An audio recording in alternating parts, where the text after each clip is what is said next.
Hey everyone, welcome here back to us with CameraPro on the couch. So today we're here with Kelly Brown. So thanks so much for coming. Thank you. I think we'll just get started with you telling us a little bit about yourself, how you got into it, and yeah, a little bit about your journey. All right, thrown in the deep end. Yeah, straight into it.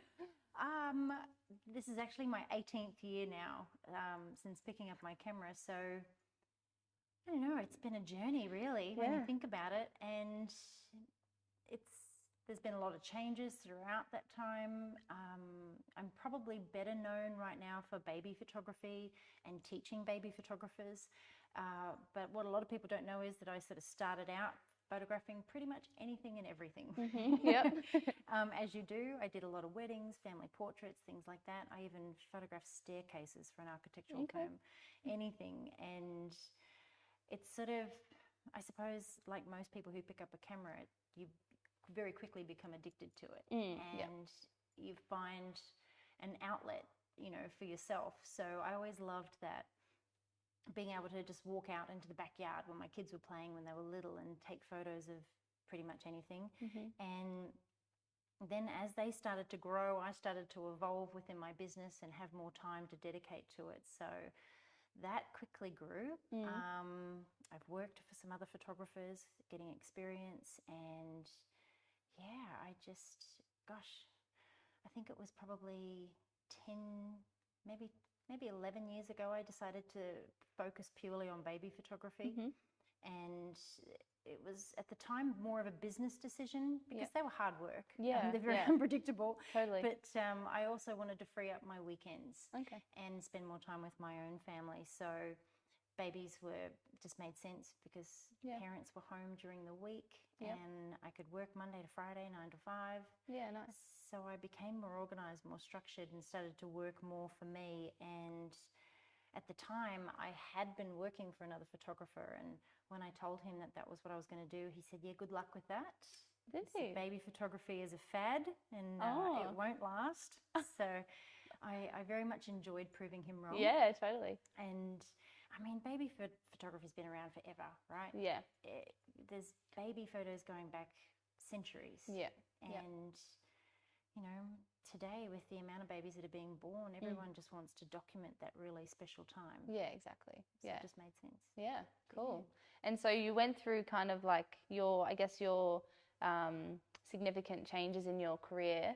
I don't know if you want to tell us a little bit about those significant steps, or like from where you were to hit where you are now.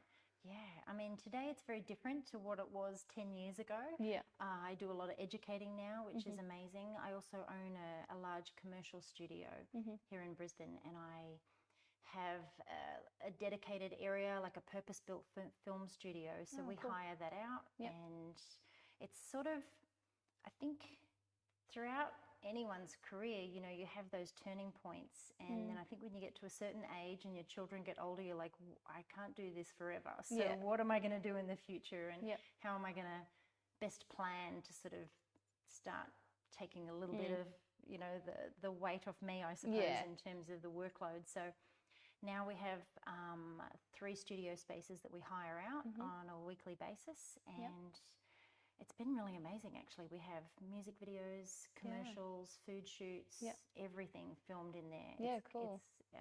It's exciting, actually, to see other people come in, other creatives come in and use the space. Yeah. And you get to pop your head in a little bit and see what they're doing. Yeah, it's amazing. So that's kind of where I am now. But to get to there, I started teaching 10 years ago and traveling the world before COVID. Yeah. And I think 2019 was my last big year of travel. And I think I did 16 overseas trips in 2019 alone. So I did spend a lot of time abroad, a lot of sort of networking, connecting, meeting photographers, making friendships, and I suppose seeing how things were done elsewhere. And throughout the years of teaching, I think one thing has just led to another, and this year we rolled out our very first membership platform. Yeah, cool. And now have a dedicated membership for people wanting to learn, I suppose, not just the art of posing babies, but also the business side of things. And we also do a lot of maternity work and family portraits. We do child portraits, and try to mix things up as much as we possibly can cool. to keep it exciting. Yeah, and I guess that's another thing is that all of the, photography stuff aside, is it's incredible what you've done business-wise. So like to be able to pass on some of that knowledge to other avid photographers is a pretty cool thing, I think, that you could offer. Yeah, and it's one thing I think when I first started teaching baby photographers, a lot of them just didn't know how to make an income from it. And they wanted to photograph beautiful babies. But it's one of those areas of photography that actually costs a lot of money to do because you've got to buy all the props and things like that. So it's pretty much the only genre where you really need to have a supply of everything that you need. Whereas family portraits, sort of, commercial photography, everything's really supplied. Weddings, you don't need to supply the dress, it's all there. So for me, showing them how to run a business, and I have a background in business management. So when I studied, but it made sense to kind of make them, aware of what they could possibly do and how they could provide not only for themselves but their families as well, and make a business out of it. Yeah, cool. Awesome. And so you said that the way you got into the babies thing was obviously because you had your own babies? That's what mainly made you get it? Yeah, absolutely. My oldest just turned 18. Oh, okay. And I've got 15-year-old twins. So cool. When you have your own kids, you don't want to miss a minute. You want to capture every single detail. And when my first baby was born, it was film. And I would wait very patiently in line for my film to be processed and probably have 2 or 3 photos in focus and maybe properly exposed. And my husband said to me at the time, you might want to learn how to take a photo. So I enrolled at TAFE. Oh, yeah, cool. And I did 2 courses at TAFE, and then I went on to do a diploma of photography because I realized there was so much I didn't know, and I don't like being told I can't do something or I'm doing something badly. I took that as a challenge. Determined. I really loved the process, and I found that it was something for me. And not a lot of people get to have that opportunity to find something that they really love doing. True, yeah. And I guess moving on from that is like, for if you were getting started into it, is there any sort of specific advice or a few main steps or something that you would give a person that's interested in getting into the baby side of things? Yeah, absolutely. When it comes to babies, there's a lot to sort of think about and consider because they're very unpredictable. Yes. They have a mind of their own and you just never know what you're going to get on any given day. So my advice to anyone wanting to do baby photography is to learn your craft first. Learn how to use your camera. Your tools are, your tools. You need to know how to use them to be able to capture these babies because they really do need your 100% undivided attention. And it's just like any trade. You learn the skills before you get paid to go out and do the job properly. So I think it's really important that people learn how to use their cameras, learn what's possible in terms of, the capture, and understand light as well. And so how do you keep a child calm, or what happens if something goes wrong? Well, sometimes it's like, oh, well, there's nothing I can do here. There's always a reason why a baby is behaving the way that it is. There's usually something bothering them if they're unsettled or fussing, but I'm a big believer in the energy that you bring to a space. So if I was really sort of like tense and nervous, it would probably make new parents feel quite anxious as well. So I create a very calm environment, and I think the key is communication and the way that I communicate, and the sort of the tone I set in terms of how I guide them through the session, because babies really do read off their parents. And if their parents kind of feel unsure or uncertain and doubt the process because they've not received the information they need, then that's usually when things tend to go south. So, but you learn from experience. Every session's different. And so the way that you shoot in terms of gear, we'll talk a little bit about gear, is that do you shoot, I'm curious, do you use flash or constant lighting, or what's your setup, your main go-to? For years I did natural light. And I was lucky, I had lots of light, and I've still got lots of light in my studio at the moment. But I find with educating photographers, the majority of them, I'd say probably 70%, are using an artificial light source, mostly strobe. So learning well, for them to learn how to, you know, place a light and how to use modifiers and things like that to capture beautiful soft light when you're photographing babies. Yeah. Can be tricky via camera. True. You can't always, you know, show exactly where that light's placed and so on. And obviously all lights are slightly different in terms of output. So I sort of flick between both natural and artificial, depending on what I'm doing. If I'm shooting for myself, I'll often just go into the studio and, you know, use natural light because I've got a lot of it. And I've got beautiful floor-to-ceiling windows that have got a white film in the center that we had specially made. So there's no sort of color cast or anything like that. They're really beautiful. Clever. Yeah. So what made you think of doing that? Obviously your experience. And my sister's husband's a glazier, so I kind of had someone in the know. That's good.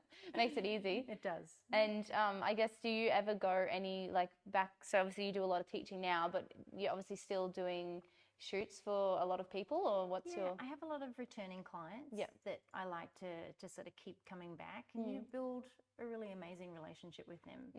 And, you know, they're your biggest advocates. I still have a lot of families that come into the studio, but the majority of the time they're models.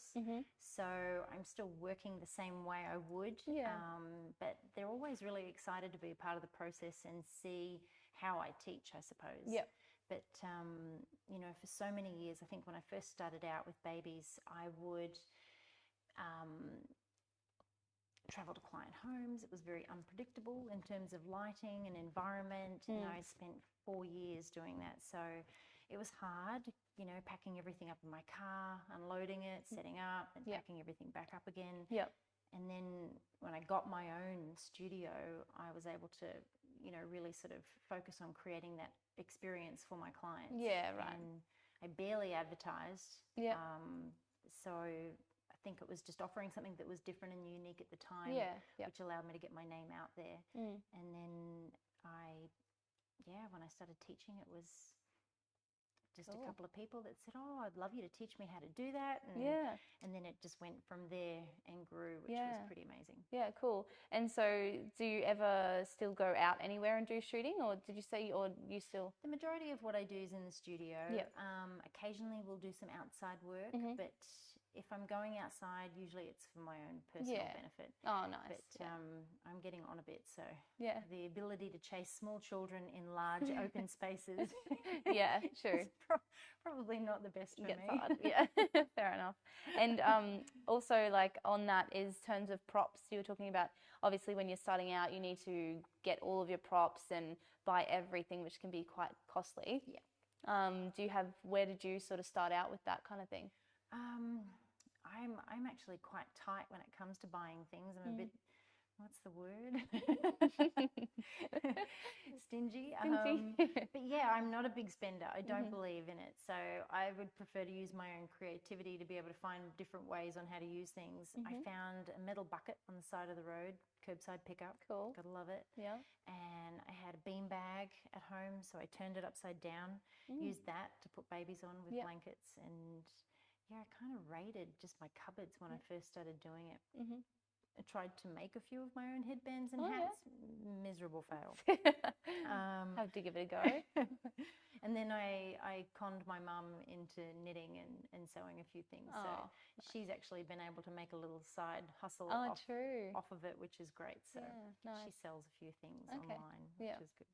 And what about, like, now, do you have anywhere that you go to now to purchase things that's like a good go-to place to get things from? Or there's so many places. If you go obviously onto Etsy, you're inundated with the number of suppliers that are out there now. But when I first started here in Australia, there was no such thing as a prop vendor. And it was 2014, we started the Baby Summit, which is a conference here in Australia. And we held our very first trade show in 2014, and the number of prop vendors that we had in 2014 compared to the number that we had in 2018 was ridiculous. So it grew very quickly.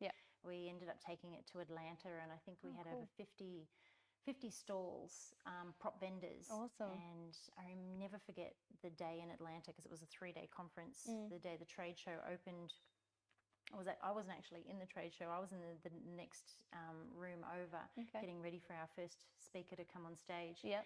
And I just heard all of this screaming, and it was like a herd of cattle, you know, running through the doors as it opened. And I think it was a 3-day conference, as I mentioned. A lot of them sold out on their first day. Really? So baby photographers are big spenders. They shouldn't be, but they do love their props. And babies, I mean, you look at some baby studios and they're just filled with all these beautiful props and things like that. And I mean, I've built a pretty amazing collection over the years. Yeah, I bet.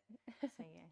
And do you have any go-to like favorite props, like, or outfits, or I don't know? Not really in terms of vendor-wise, but I'm probably the one photographer that vendors probably don't like the most, because I like to make a lot of my own props. Yeah. And I like to source unique props from antique suppliers and things like that, because, you know, to stand out, it can be a little tricky today with so many photographers, and you want your work to be unique. You want it to be yours. So I tend to only buy things that really sort of speak to me and are true to my sort of style and brand. And I'm trying to encourage other photographers to do the same thing, because it can be, like any genre, it can be easy to kind of look at someone else's work and go, oh, I need that. You know, I want to do that.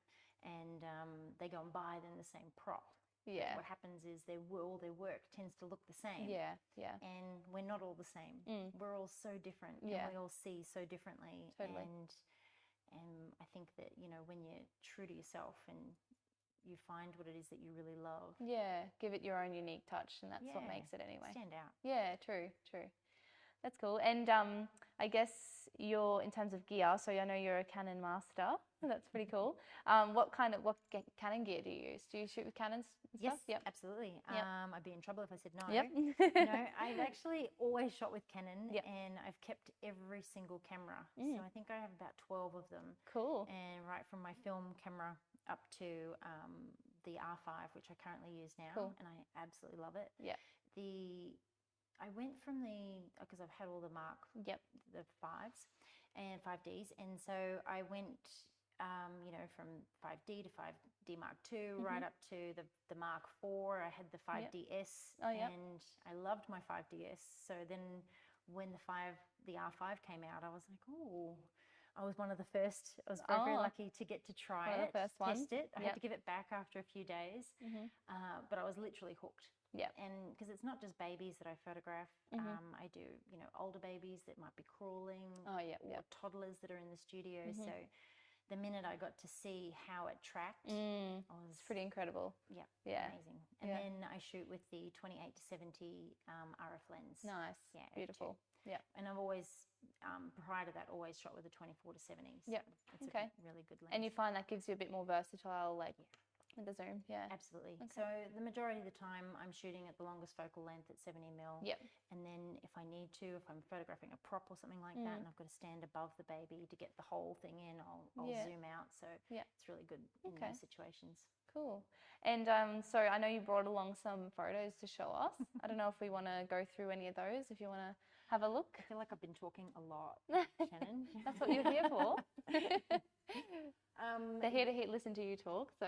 Yeah, well, I mean, in terms of what I was going to show you, it was probably just like a general session, what my clients would normally come to me to get. Yep. And this first family that I'm going to share with you, I've actually photographed their family 6 times. Okay. So they're a really beautiful family, and every time they come back, you know, you're building that relationship with them, and they have the most beautiful babies, obviously. Yeah. But yeah, in terms of, I'm not sure if you guys can see this yet. You can already see my screen. Like a normal client gallery for me would consist of about 20 photos. So I always start with my baby on a posing bag, and the run through is always the same with every client that comes into the studio. I always, after we've kind of talked a little bit about the baby being fed and things like that, I'll sort of say, I'm going to start on the posing bag. I'm going to go through 3 to 4 poses, and then I'm going to photograph your baby in a couple of props, you know, which we all choose together. And then I'm going to take some beautiful photos of you and your family. So my galleries tend to look the same. Yeah. Because if they have a toddler, we always start with the toddler first, get them while they're interested before they lose their patience. And then I just move on to the baby. So it kind of makes sense. So I'll make this one. It's going to open up in Photoshop there. Yeah. We didn't want to do that, but anyway, we'll come back over here to bridge, and we'll just make it a bit bigger down here. There we go. Cute. So yeah, as I kind of scroll through, I start, and then photographing lots of different kind of poses, focusing on lots of details. Parents love that.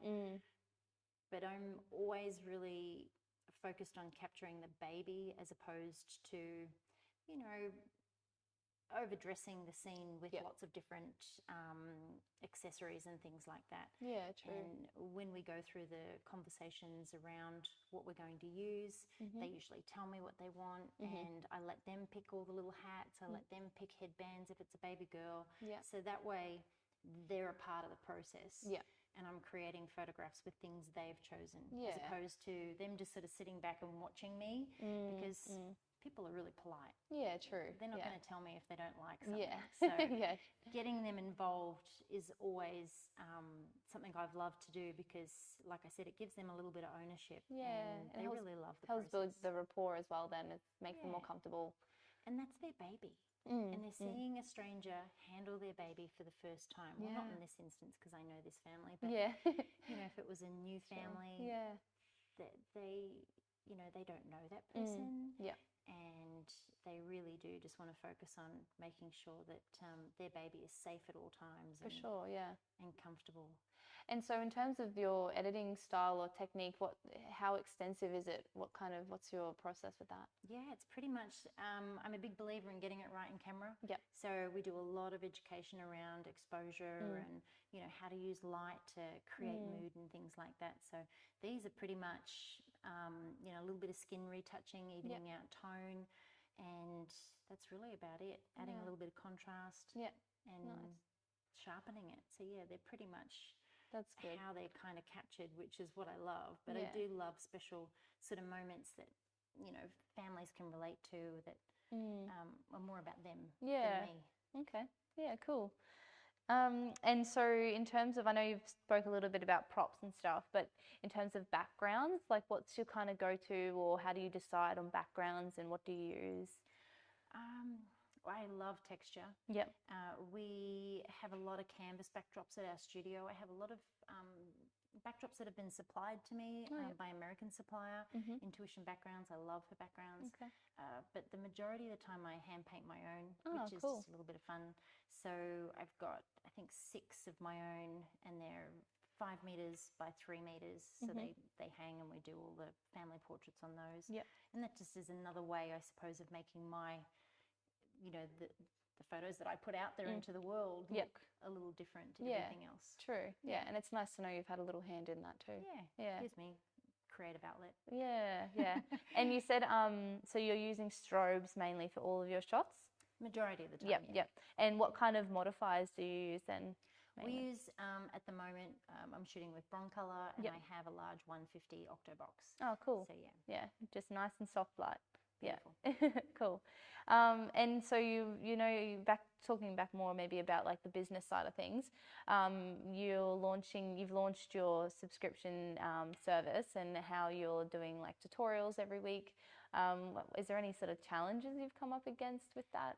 It's still so new. Well, yeah, it's something I've always wanted to do, but never been able to commit fully to it. And it does take a huge commitment. When you say you're going to be live every week, you know, your members really do look forward to interacting with you live every week. Yeah. And when I was traveling so much, I just couldn't do it. So it took a lot of time to obviously set the program up, the platform up, and to get it to where we wanted it. I suppose I didn't want to disappoint anyone. Yeah. So before we did it, we had to make sure that we had everything right, and we'd found the right platform to be able to share it. And it's really cool because it's a relatively new platform, and it looks somewhat like Netflix. Oh, So I okay. figure everyone uses Netflix. Cool. It's going to be figure easy it out. to use. Yeah, true. But people can go on and look at different categories and search whatever it is that they're looking for. But yeah, we've kept the focus around sort of portrait photography, and we'll continue to sort of expand as it grows. Yeah, cool. Yeah. Nice. And so I guess obviously COVID has been crazy, but how have you sort of, is there anything that you've done to keep yourself like focused and on track like during all of this? Yeah, it's been challenging for a lot of photographers, and we've really noticed it. And I think for me and my team, it was a bit of a challenge to start with, but back in 2020, I think it was March, we crazily decided to go live every day into our Facebook community. And it has like 35,000 members from all over the world. Wow. And we would just come up with a different crazy topic every day to do something to help keep morale up and keep people motivated. And we focused a lot on how photographers could work, on their business and in terms of not necessarily in it, in with photographing people, depending on where they were in the world. So that kept me going. That's nice, because we went live every day for 36 days, and wow. we set some pretty big challenges as well. And I think people really appreciated it, but I learned a lot from it. And obviously the more I share, the more I want to learn to be able to continue to give back. So it's not something I take very lightly. And for sure. I have some really amazing relationships with photographers in our community. And when I suppose they appreciate what it is that we do for them, I appreciate their support just as much. Nice. And with the online following, you have like, you're obviously using Instagram and all of those different platforms as well. If you were to kind of give any sort of advice on how to launch those or like kind of get interest, is there anything you could say, or how does it? Social media is a beast. We've been really heavily sort of focused on Facebook and Instagram over the years, and we've been building up our YouTube following of late. So I think we just hit 50,000 subscribers recently, which is pretty cool. And we put a few videos on there to start with, and then not really thought about it, and then all of a sudden it's like, whoa, there's like 10,000 followers on there, we don't put anything on there. And then the more consistent we became, the more we saw that grow.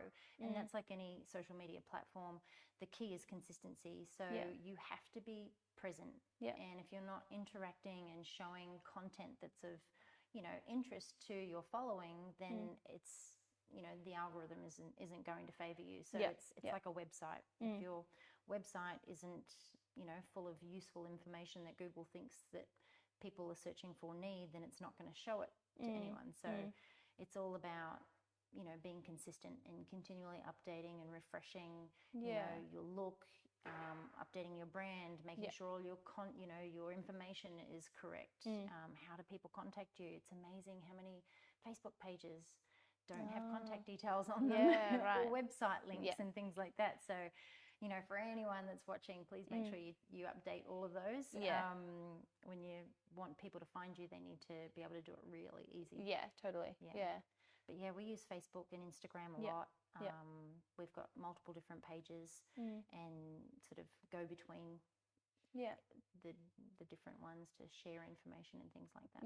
Cool. And I know we'll kind of jump back to gear and getting started. For some of the viewers have written in questions about like, what's the main thing that you need? Obviously you said get to know your craft, but is there anything gear wise that you would suggest for lighting, or should they just start with natural lighting? What do you think? Do you know, I love that I started with natural light, because it's really hard to master, because it's constantly changing all the time. And I faced some pretty interesting situations in client homes going to photograph them. I had stained windows in one house and things like that. So had a lot of fun, but I did learn a lot in the process. And if you want your photos to have a really consistent look throughout, an entire gallery, I recommend an artificial light source. I used natural light because I'm like, well, I have it. I don't need to buy a light. Why would I want to spend more money? And then when I did, I was like, this is changing my life. So, a good light is obviously going to make a very big difference to you, because light is a photographer's most important tool, other than their camera and their lens. But a camera obviously we've got a lot of amazing cameras available today, but you don't have to have the be all and end all to start out. So there's always a really good entry level option available. Yeah, for sure. And we encourage that too, that you don't necessarily need to buy best of the best. It's all about how you use the tool that you do have anyway. Yeah, that's it. Yeah. Totally. Yeah, cool. And sort of like, I guess when you're getting to know your craft and being around the newborns, it's like, other than, I guess you need to also understand a newborn and their stage and everything, how that runs, because I don't know if you want to touch a little bit more on how you make the parents feel comfortable in that situation, and maybe that it's not necessarily the best thing to jump straight into the newborn thing if you're not comfortable with newborns to begin with. Or that's right. If you've never held a baby before, it's probably not the best place to start. But I was lucky enough to have a lot to do with babies growing up. I was 14 when I became an aunt. Oh, cool. Live-in babysitter. And I've always been drawn to babies, but not everyone obviously has that. But I feel that a lot of mums are obviously drawn to being newborn photographers. But I do love it when I come across, younger photographers that haven't had families yet, or male photographers that want to do it. And they usually have that gentle nature about them themselves. Yeah. And they're usually a very calm person. So if you're drawn to babies and you enjoy spending time with them, then maybe it could be something to look at. But probably the most important thing outside of photography when you're working with babies in any aspect is understanding them and their needs. Knowing what they can and can't do, especially when it comes to safety. Totally. It's a huge factor of what we do. So obviously not putting babies in any dangerous positions, or understanding when posing them not to bend them a certain way or force them into a pose just because you want to capture it. We always talk a lot about that. We actually have specialists that come in and talk. So we have neonatal experts that come in and explain the anatomy of babies and help you understand better ways to handle them and how to make them feel safe and content so that you can achieve what it is that you want to do. And a lot, I suppose, when clients see photos, they want that photo, but they don't know how it was created. And a lot of what we learn, we need to be able to then educate our clients and sort of explain to them, well, not every baby can do that. Or that photo was a composite to be able to achieve that result. So it's a lot of communicating and explaining to them the process. So, even just learning, when babies are born, they have over 300 bones in their body, and a lot of those are made up of soft cartilage tissue, whereas as us adults, we have less than 300. So they're very pliable, but just because they can turn their head all the way around doesn't mean they should. Because they have a lot of growing to do. So it's really important that we look after these little precious babies, and we treat them exactly the way we would want our babies to be treated. For sure. We just had a viewer question come in. I know we talked about it just before about continuous and strobe lighting. Is there any that you think is preferred? Like, would you get a constant light source, or even if that's artificial, or do you still prefer the strobes? Well, both of them have some amazing qualities, obviously. Both lights, continuous or strobe, are going to provide you with some amazing results. We use Godox continuous daylight balanced LED lights in our studio. And in terms of strobe, we use Broncolor. Nice. So obviously the Broncolor lights are not going to be within everyone's price range, but when it comes to lighting, I always say, because there's so many different brands, and I have an international membership in terms of photographers that we educate. There are a lot of brands that aren't available in multiple different countries. So I always explain to photographers that it'll depend on what it is that you need the light for, what your budget is, and how big is your studio space. Because there's no point going and buying, a 2 meter wide umbrella if you don't have a studio big enough to put in it. Put it in. So I explained that the best place for them to go is to a place like this, where they can actually talk to a retailer, talk to someone who can show them the different options, and let them see them in use as well. And I think that's an important thing, is that there's always something that's suitable within your price range usually. So there's no point, busting the bank if you don't need to. Yeah, exactly. Yeah. And I guess another thing we were going to talk about is like back on the baby safety thing is about swaddling, and that was another question we had prior to tonight, is about do you like to swaddle up the babies when you're shooting them, or what's your kind of idea on that kind of? Yeah, my go-to at the beginning of the session is probably to wrap them. Yep. When a baby is inside a mother's womb before it's born, it's in a very, very confined space. Yeah. It can move, but it can't sort of move too much in those last few weeks. And then when they're born with one natural fear, and that's the fear of falling, and that's why they have that startle reflex. Yeah. So when a baby is being handled, especially at the beginning of a shoot, and the photographer might not know what that baby has endured prior to coming to the studio. True. They may have been to a midwife appointment. They may have, been shopping or whatever it is, in and out of the car, picked up, put down. Babies aren't used to being handled. So for me to be able to get them nice and calm and get them into a nice deep sleep, I usually wrap them first, because that's how they feel secure. Yeah. And it stops that, that startle reflex. And when you have them wrapped, they're supported. So when you're picking them up and putting them down, you're not over handling them. Yeah, because right. one of the biggest problems I think most newborn photographers have is that they overstimulate babies. Yeah. And when they become overstimulated, they usually become quite unsettled. Yeah. And there's usually no coming back from an overstimulated baby if it's had too much. Yeah. So the best place I recommend for any photographer who's struggling with a baby that is a little unsettled is to just hand it back. Yeah. It knows its mum. It knows her smell, her sound, her touch. Yeah. Everything about her. Yeah. And you can't provide that for that baby. Yeah. So if you ever feel flustered or you're not getting anything that you need, give them back, walk out of the room, take a deep breath, calm down, and then come back. And so do you think has there ever been times where sessions couldn't continue because of that?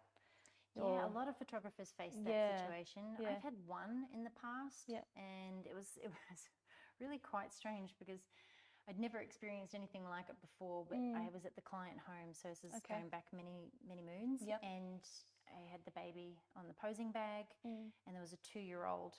And so when I lifted my camera up to my eye, I always close my other eye. So I have no peripheral vision. And this toddler has come running into the room and jumped on the posing bag while the baby was... oh my goodness. So before I could kind of grab him, like I've seen him coming through, I couldn't stop it, and it just startled the baby so much. Luckily, the baby wasn't hurt, but it was such a fright that there was no coming back from that. So that was the one session I had to reschedule. Okay. But I think when you learn babies, when you understand their behavior and what their needs are, make sure that they're, they feel secure, make sure they're well fed, and not overstimulated, you can usually get through a session. But they're all different. Like us. I don't like my feet being touched. Okay. A lot of babies don't. Yeah, true. So, don't touch everyone's feet. I like to sleep on my belly. A lot of people don't. So we're all different, but babies are born with a personality. And also depending on their birth, like if they've had a traumatic birth experience, there could be something, bothering them. Yeah, true. Yeah. Okay, and like what sort of keeps you motivated? And it's been so many years you've been doing the same kind of photography. I guess you're constantly growing and changing things. What keeps you going? I think that the changing things all the time. For me, I thought that I would travel the world teaching for a lot longer than what obviously COVID has stopped me from doing. But now that I've stopped doing it, I don't really have a desire to continue traveling anymore. I'm really happy what I'm doing right now. And it was a big risk, obviously, to stop doing what I was doing, even though I was forced at the time. But I love it. And I know that, in another 12 months, I might think, oh, I could be doing this or what have you. So there's always something, and I know my team get a little frightened when I walk in and I go, I've got an idea. What could we do? So that's probably what keeps us excited and motivated. But, I know for me as a parent, I think the biggest thing is to show my children that anything's possible. And I'm pretty lucky I get to wake up every day and do what I love doing. Yeah, true. I get frustrated when I can't shoot for myself. I Yeah. love having, you know, creative ideas and Yep. bringing concepts to life and things like that. So Yeah. that side of it, I feel if I didn't have it, I wouldn't be as motivated or Yeah. excited. Yep, yep. So you've got to find that balance between what it is that you love doing Yeah. and Yeah. just And take a risk. yeah, right. Keep living. That's how you live, right? Yeah. And what's your creative aspect? What kind of shooting do you do for yourself? A lot of sort of single capture creative portraits where we make a Cool. little large Yep. props and things like that. So I have a lot of fun doing that. Yeah, cool. And you do that in your studio as well? Yeah. Yep. Absolutely. Nice. Cool. Yeah, I love children creative portraits that tell a story. So we recently made a stack of books that look like real books, and it was 6 foot high. And we had a little girl sit up on top of it, and I painted a sunset, and we had different types of light coming in, and it just recently won the Grand Award at WPPI. Cool. Congratulations. Yeah, thank you. That's pretty cool. Very cool to think that, you know, just an idea. Do you have it? Do you have a copy of it on there? I do. We can try and find it. Yeah. So do you enter a lot of those kind of competitions as well? I like to enter the print competitions. Yeah. You know, I've entered some digital competitions over the years, but I feel when you create a print, and I love being able to control every aspect. Yep. Call me controlling. But for me, it's, you know, I love making every element of a shoot. I love being able to edit my own photos, and I love then being able to obviously then print my photos, and I print on the Canon Pro 4000. Oh, yeah, nice. Oh, is it the right one? No, let's make a bigger one without logos and things on it. So that was a single capture in camera, and every element was made by me, even the butterflies. Wow. That's amazing. Yeah, so that's Beth, and Beth this was a story made for her because she's an avid reader, and her favorite book was Matilda by Roald Dahl, and we wanted to create a fantasy, and show her that the sky's the limit. Yeah, wow. And she has she's a very, very amazing child. I photographed her and her little brother when they were babies, so know the family quite well. Yeah, cool. So you can do that often then. If you build a nice rapport, you can do these kind of things. Absolutely. Cool. Yeah. And how big did you print it? This one is printed very large. So we did this, I think it's 30 inches wide. I'm not quite sure how long it is. Yeah, right. Big.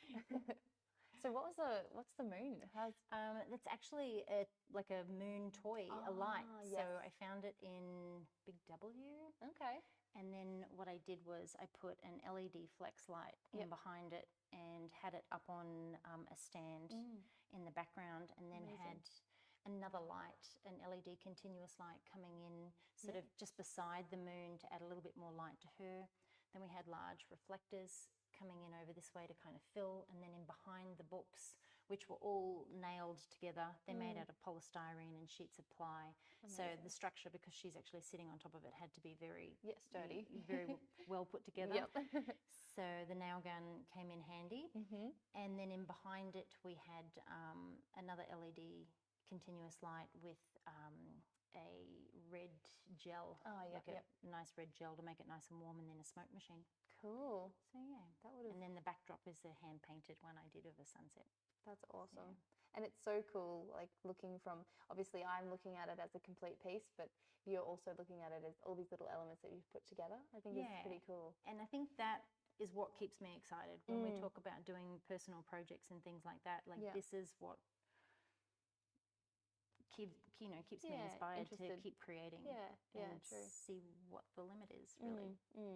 And so do you often find you'll, like talking about following on, if you've shot some, we had a question come in from the audience that if you've shot them as a newborn stage, do you find you shoot them throughout lots of their life? Majority of the time, Families tend to go with what they know and what's easy. Yes. So, you know, it can be tricky learning about a new photographer or building trust with a new photographer. Yeah. So they want to go with what they know and trust. And when you build that rapport with the customer, they will continue to come back. Yeah. I think the most I've ever photographed one family was 11 times. Wow.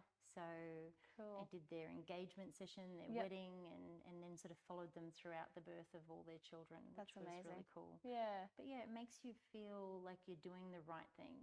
Yeah. And when you have that relationship, they tend to tell all their friends about you. Yeah, true. Yeah, and you're building nice rapport, and that's word of mouth. That's how it goes around. Yeah, best type of advertising. Yeah, true, true. And like, so in a normal day for Kelly Brown, what's like your... Gosh. Do you really want to know? People love to know the... Oh my goodness. Well, what my makes you cat human. usually wakes me up. It's a very fat cat that needs to be fed first thing in the morning. They and then do, I have don't they? 2 boxer dogs who also need to be fed first thing in the morning. So they sleep in with my son and my 15-year-old son. So I usually let them out and then I make a cup of coffee and we sit outside together. That's our morning ritual. Nice. And they sniff everything that haven't been able to sniff throughout the night. And then I try to get my 3 children out of bed, but they're all teenagers, ready for school, which is usually from like they're up at 7 a.m. So I usually get up at about 5:36. Okay. So it's a bit early. Yep. But yeah, then I usually head into the studio after they've gone to school and wait for these guys to turn up. Yeah. We have another cup of coffee. Yep. Get our day kind of mapped out, planned out. And yeah, I'm there until probably about 3 to do then the school run. Yep. So if I have any editing to do for models or clients, I usually do that at night. Yeah, cool. I like to put the TV on and have that playing in the background while I'm editing and listen to my, I don't know, latest binge-worthy Netflix. Yeah, totally. I don't know. Anything. What are you watching? Anything at the moment? Oh, I'm very excited that Yellowstone has just come back. Okay, yeah. Okay. But yeah, there's quite a few series. Yeah. Just got very inspired by watching Colin in black and white. Okay. I love the transition between sort of it being narrated and then through to his story being played out by actors, which was very cool. Cool. But yeah, I'm also a sucker for really old funny movies. Yeah. And Christmas movies. Yeah. All the best people are anyway, so it's okay. My daughter thinks I'm crazy. I'm like, there's a new Christmas movie. So are you a big Christmas person then in general? Yes. Yeah. Very much. The tree, so. do you decorate your house or? Yeah, my Christmas tree doesn't actually come down. Doesn't it? I just move it to another room. Just one Christmas tree? Yep. Yep. And we have one at the studio. So yeah, nice. Yeah, no, Christmas is pretty amazing. Yeah. It's a nice time of year. Yeah. And do you do any do lots of your people that you're giving education to, do they do lots of Christmas themed shoots and stuff? Yeah, we actually did last month like a Christmas sort of mini special. Oh yeah. And we built some Christmas sets in our studio to kind of give them some ideas how you could you know, create a lot without spending a lot. Yep. So we went to Facebook Marketplace and yeah. we bought some old trees and we showed them how you can sort of create different backgrounds and things like that to utilize different sort of setups and get variety. Cool. With mini and I sessions. think it's cool, like doing themed stuff like that is you can probably find lots of things around, like you were saying when you first started out, and to utilize what you do already have around the house. Yeah. I think. And Halloween has become so big now in Australia. Yeah. And it's kind of crazy really because it never really was. Yeah. But I just made a lot of pumpkins and create a lot of Halloween digital backgrounds and things like that other photographers can use. So, true. That was a lot of fun. Yeah. We just had one other question come in about, again, back to sort of talking about building that rapport. What's your, I guess, number one thing to help build that rapport with your clients?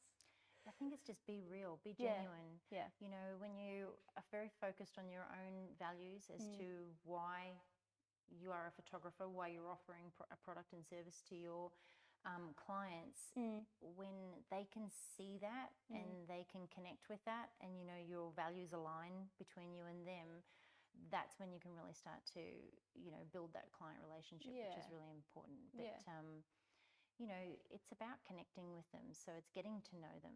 And I think leaving our ego at the door, because it's not about us. No.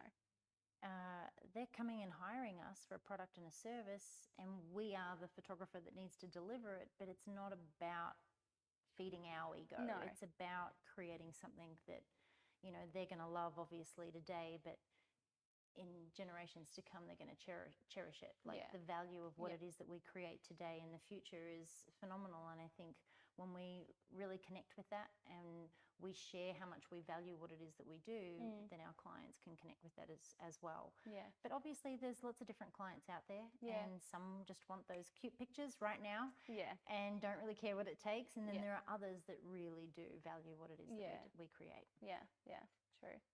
And I guess, do you ever, like, you've obviously had some lifelong friendships that you've made from your clients. Is that something you find happens a lot, or? Yeah, it's interesting. Like, you know, I've always kept it professional. But, you know, it is, I've got some amazing sort of clients that continually come back and they would do anything. And I had a lady contact me the other day and she's like, I know you don't do a lot of family portraits, but I would really love to have a family portrait. And I documented their surrogacy, which was really special as well. So for me to be able to continually watch the children grow is nice. And getting to know them on that level. But I do keep it professional because it is a business at the end of the day. But you can still be very, you know, friendly. But yeah, cool. And overseas wise, like, is there anywhere you would like love to go back to and do some of your teaching? Or there's a couple of different events that I like to go to because as photographers we spend a lot of time alone, you know, working in our studios obviously with our clients, but then that's a very small fraction of what we do. So I think a lot of the photography friends that I've made over the years tend to all congregate in Las Vegas at WPPI. So going back there once a year, and I went for 10 years in a row, and I missed last year because of COVID. So if I can get back there in late February, or I think it's actually early March next year, I will. But if I can't, then I'll just wait till the following year. But yeah, there's always that, which is a great place to go and be surrounded by your peers, and which was one of the reasons that we created the Baby Summit, because we knew that a lot of photographers felt really isolated, and I think it's really important to have a community around you and to have that support. And you know, I love the memories that come up on Facebook, and I see the people that attended, and you know, we would have up to 400 attendees. Wow. Baby photographers in Australia coming together in one place for 3 days. That's and amazing. I tell you what, 90% of them are women and they can party. So they made a lot of close friends and connections, and that I suppose fills me with gratitude, knowing that they have that support out there. They've got those connections. Yeah, it's such a beautiful thing that you can create something like that and encourage people. You know, a long time ago, I think a lot of photographers felt that they were in competition with each other, and we're all different. We all offer something different, a different experience, a different end result. And based on our own sort of, you know, level of skill and inspiration and things like that. So if we work together, I truly believe that it will not only strengthen our industry, but it will continue to give, you know, families a reason to hire us. And that's the thing, it's that you say it so well that you know that you don't have to compare yourself, because everyone is completely different and you offer something completely different. So I think it's a main thing that you need to focus on is that just be yourself. So totally. And I guess what is moving forward for you? Is there any, I know you've just launched something this year, but is there any future plan that you want to share, or just riding the waves? At the moment, I've got one child just finishing high school, and my twins will take a few more years to finish.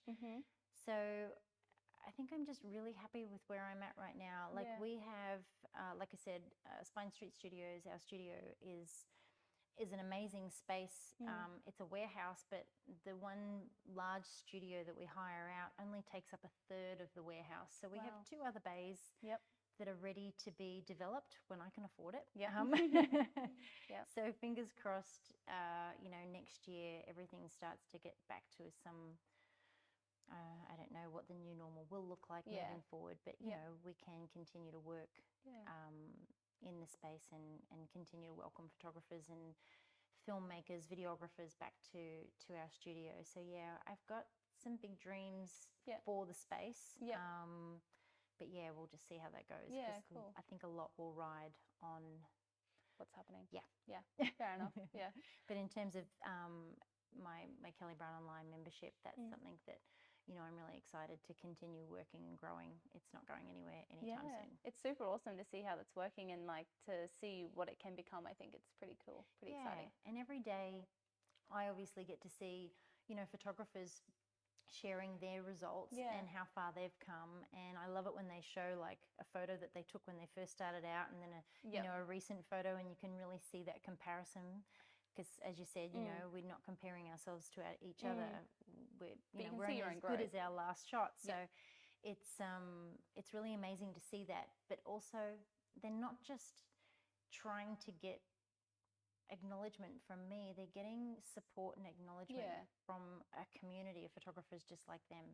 And that's, I think, really important. Nice. And I love seeing that. So we had one last question come in about, I think we sort of spoke about the one upset baby you had once, but about like is there any shoot that you can remember that you've had to overcome, like a challenge during a shoot, or like one main one that happens a lot.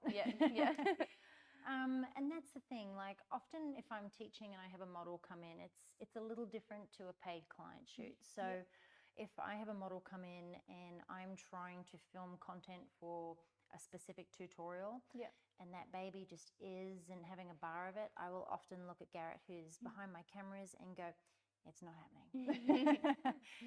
But I have a family that's come all that way with their baby, and they're being promised photos in exchange for their time. Right. So then there's always something that I can create for them.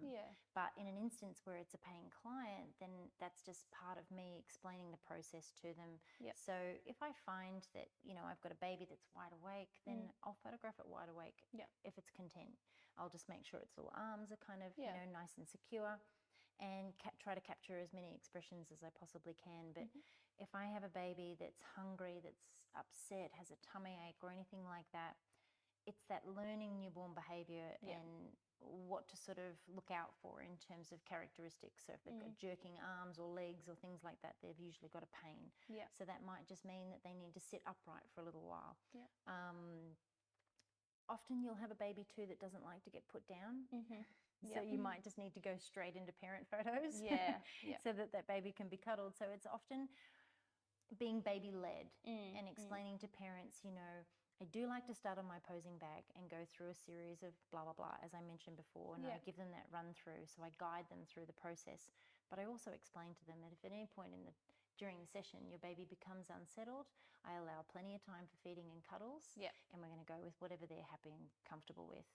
But if they come in with a big list of all the different photos they want to create, that's usually where I will kind of take the lead and go, well, that's a little bit more advanced and not every baby likes to be in that position. So we can try it towards the end of the session, and then that way, you know, once I've got everything that we need to get today for you, if your baby isn't comfortable, then we can wrap it up.